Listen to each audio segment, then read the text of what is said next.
Are you wanting to heal your relationship? Or maybe you're not sure, but you'd like to explore the idea, and that's led you to this podcast. I'm Morgan Robinson, and my husband Brad is an international affair recovery expert.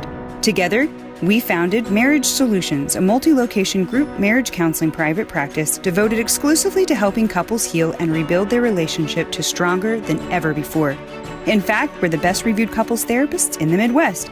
Check us out at mymarriagecheckup.com. One of the most consistent findings is that men and women do markedly better in all measures of specific and general well-being when they are married. Compared to any of their unmarried counterparts, people do generally better and specifically better being married than unmarried. So married couples are healthier physically and mentally, and they live longer, and they enjoy a more fulfilled life, and they take better care of themselves and each other. He says this has been shown consistently over decades, but is rarely mentioned in the popular debate on the family. Hey guys, it is Brad Robinson with Healing Broken Trust. I'm going to be solo today. Morgan is watching our son. He has woken up early from his nap, and so it's just going to be me. I want to talk to you guys, though, about really just talk with you about things that you need to know or you need to consider if you're thinking about divorcing. And so this is I've accumulated some research. I've spent a lot of time researching this. Even though this is a very short podcast, I've spent hours researching this. And what I came up with is some interesting studies and facts that I've been familiar with. It's kind of funny how we spend all this time researching and we kind of come back to what we've already know. But I want to leave you with some interesting research because I want you to think about this if you're in that process of deciding, should I divorce or should I stay? As we've talked about before, in the 7 stages of healing after an affair, there's the moment of discovery, which is very traumatic when you find out about the affair. And then after that, there's the period of ambiguity. Should I stay? Should I go? I'm uncertain what I want. If I even want to stay, I'm uncertain if I want to stay, what I want out of our marriage. And so here's some research, and I'll just dive into this. And so I want you to have all the information as you make up your decision with this. And I think this is really important. This was some research done in the 80s. I would assume it's still the same today. 86% of unhappily married couples who went ahead and stuck it out instead of divorcing, 5 years later, their marriages were happier. They rated themselves as happier. Now, according to that same study, 3/5 or 60% of the couple of those people who said they were unhappy before were now very happy or quite happy in their relationship when interviewed 5 years later. And so what this research shows us is that we can be really unhappy in our marriage, like right now, there's an affair, or we've contemplated having an affair. And if we say, you know what, we're going to stick this out, we're going to work on this, research shows us that just 5 years from now, we're going to end up probably being happier. There's an 86% chance of just being happier, period. There is a 60% chance that we're actually going to end up being very happy or quite happy. And so I think that's really profound because, oftentimes people have this false notion that, if I divorce, that's going to be the end of my unhappiness. So if I leave you because of what's happening right now, I'm going to end up being happy. But research is actually showing that people aren't any happier. They're actually just as miserable as they are in an unhappy marriage 5 years down the road.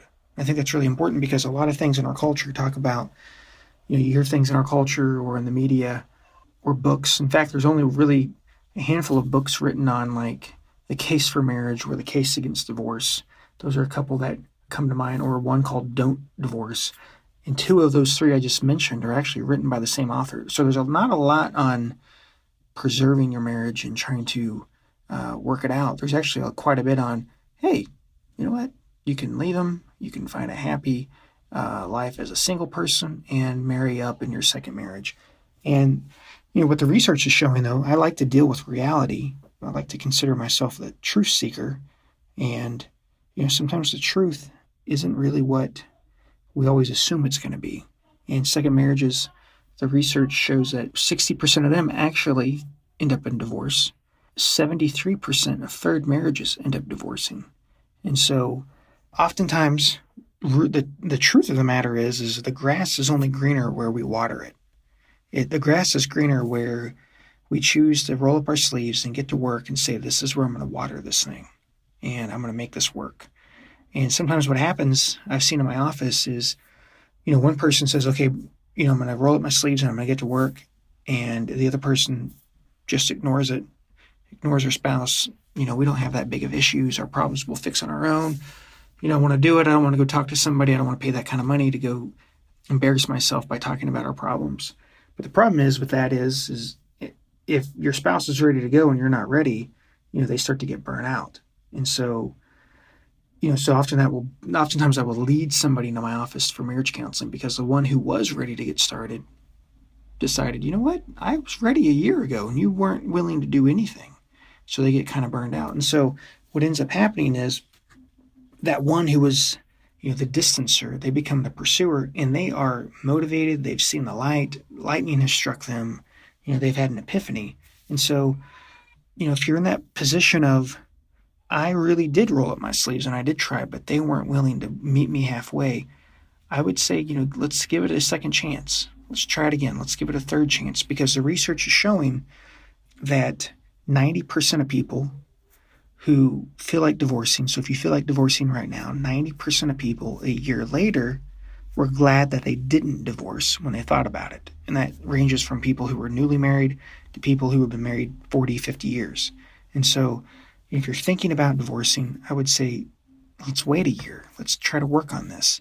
Maybe you've tried to work on it. Let's keep trying because the research shows that divorce, the grass really isn't greener. There's a lot of research that shows people do feel more self-reliant after divorce, but they're not any happier. They're actually just as miserable as they were when they decided to divorce.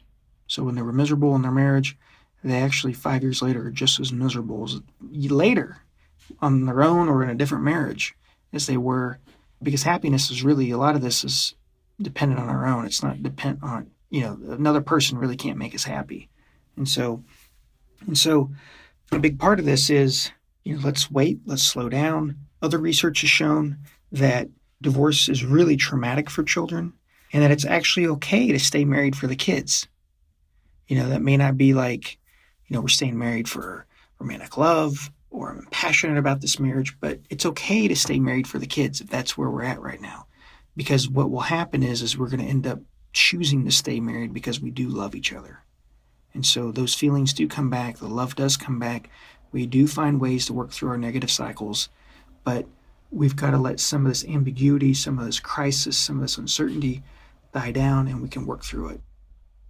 One of the things that I've talked about in the podcast with you guys is, should I leave my spouse? Should I not leave my spouse? They're involved in an affair. They won't end it. One of the things that I told you guys in my experience is that people will wait it out. And I don't tell people what to do. I'm just reporting to you guys what people do because this is too big of a life decision for me to throw in my 2 cents.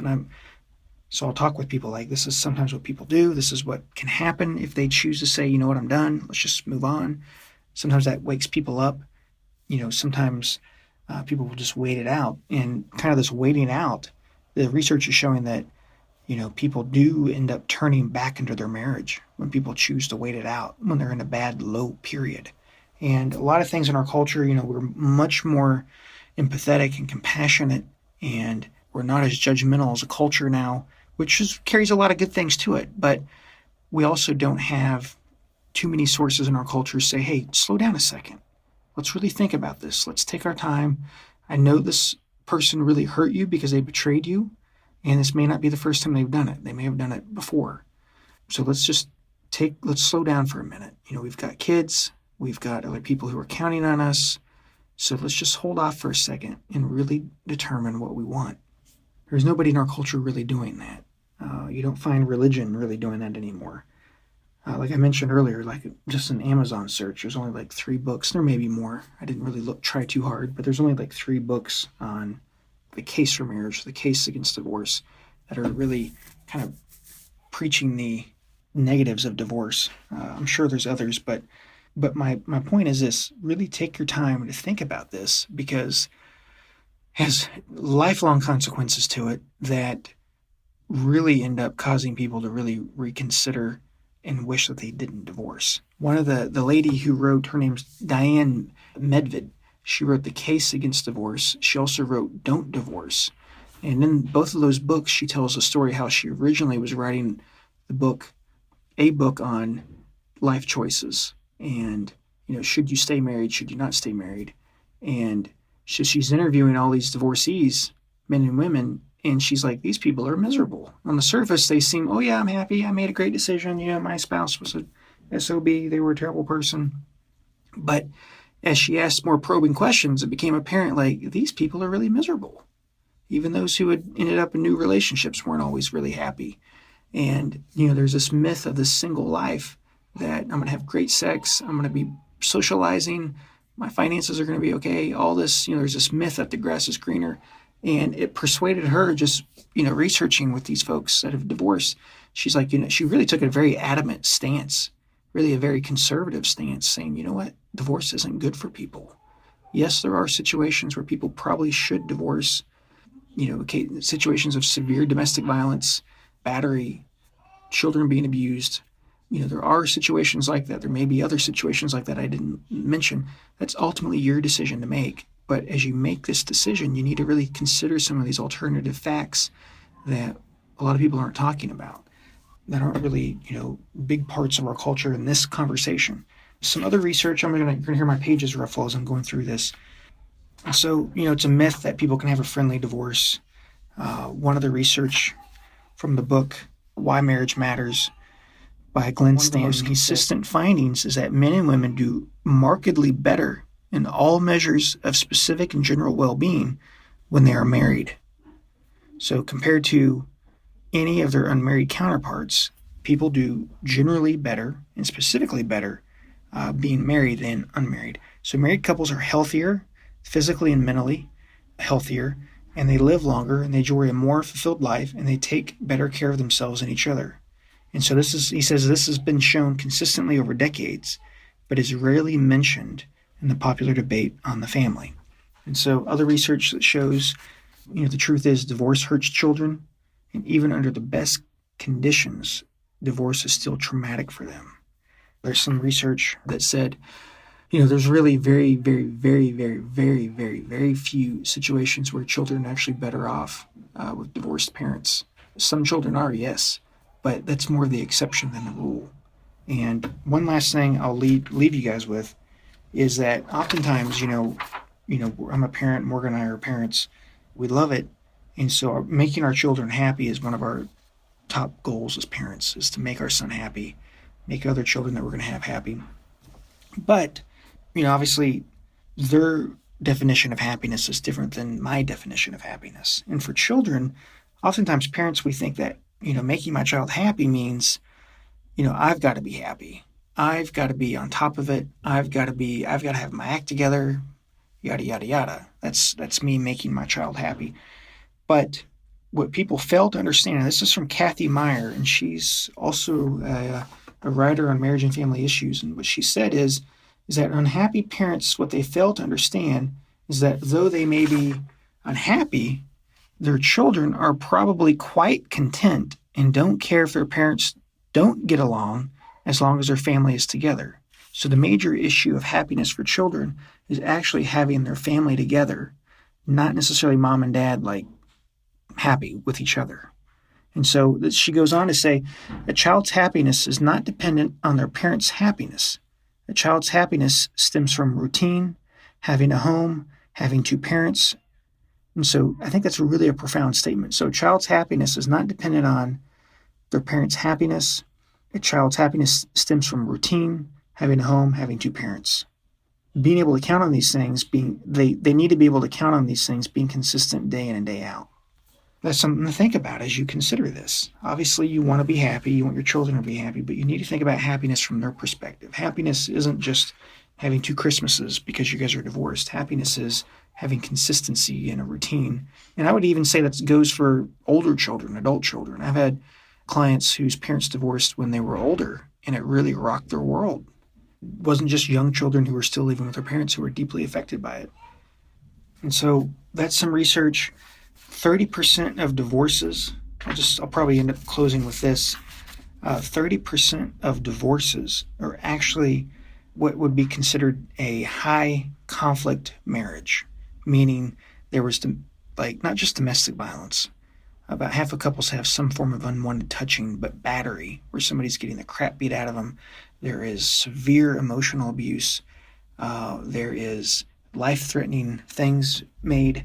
About 30% of divorces are couples like that, but also there's going to be like chronic addictions, substance abuses, extreme mental illness, and obviously the physical and mental abuse are about 30% of divorces. The other factors, the other 70%, are things like infidelity. Couples no longer feeling in love, emotional problems, financial problems, sexual problems, problems with in-laws, neglect of children, that's a biggie. And then you have things like job conflicts or communication problems or being married too young. Those are the other 70%. And so a lot of people who are divorcing, because there is 70% of these other issues that are important that couples kind of find themselves not able to resolve, about 40% of people who end up divorcing really, some research shows that they actually have the chance to continue to work it out, that they could still save their marriage. About 40% of couples who are actually in the middle of divorcing, about 40% of them could still end up saving their marriage. And so I want to leave this information to you guys. Some of this, this podcast is all about healing broken trust. You guys can do it. This is what I do every day. This is what I and our team at Marriage Solutions do. We're the experts on this. And so you guys can do this. The other thing I'll just leave you guys with is this.